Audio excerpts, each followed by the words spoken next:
Good morning. This is the Outdoor Artist. Happy 4th of July. It's going to be a steamy one here in upstate New York. And we thought it was an appropriate time to give you an update of the water feature that we've been working on since the winter. You've seen probably a few videos of that if you've been following the channel.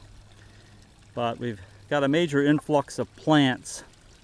To start with, my sister in Arizona sent me a lovely batch of plants. Very generous of her.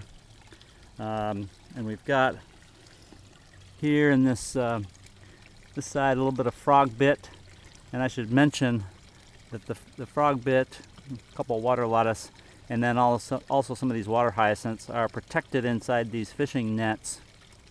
And the reason for those is just to protect those roots from the fish for a while, because the fish are voracious eaters of roots.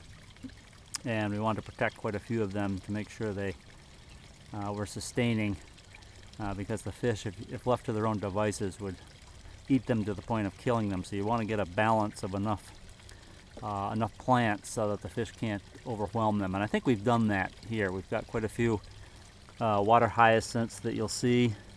I mentioned the frog bit. This is a water lettuce. We've got several of those. And then she also sent us this kind of nice water iris, and then this giant fern. That thing will grow up to be a monster. And they're planted in a pot that sits on top of the filter, which is submerged, and that keeps that at the right level. But that pot is designed for water plants, and you can see that's all set to go. So once these plants are established here in about, it'll probably be another 3 or 4 days, I'll leave them in the protective custody of those nets. We'll release them and let them just float around the pond as they want to do. You can also see, if you're a keen observer, and I'll try to zoom in as best I can, just to the left of that handle of the net, the black handle, is a frog that sits there in the shade getting ready for his day, hoping an insect will fly by. And then out here, his counterpart is getting ready for his day. He's a little bit more of a sunny creature, always in a good mood, always makes us smile, so we'll leave him out so he can just enjoy being near the water, almost like he's lying on the beach.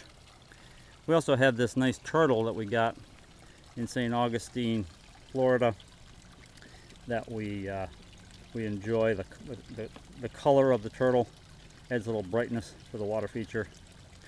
And then up and back, of course, you see another, speaking of St. Augustine, you see another saint, and that's St. Francis, patron saint of animals and nature. It's an appropriate emblem or symbol to look over the water feature. Nice waterfalls that my son-in-law helped me put in. That's flowing nicely, and the fish just love that. You can see a few fish at the surface. They're already enjoying this new setup. This is the most active I've seen them in weeks, so they're really enjoying this whole new setup with all the plants and activity. I did also fill the pond with about an extra inch of cold water this morning, so that temperature is probably a little colder than they're used to. I think the water temperature's been up over 80, so they're enjoying that, and you can see them up by the waterfall roaming around. The only other character, I guess, to introduce is our neighborhood boy, the fisherman. He sits patiently. We did take away his hooks and line and bait because we don't want our fish caught, but he likes to sit and look anyway and hold on to his fishing pole, so we let him do that. And he kind of completes the picture. So that's our look at the water feature this beautiful 4th of July. Hope you and your family are having a lovely weekend and staying safe. This is the Outdoor Artist, signing off.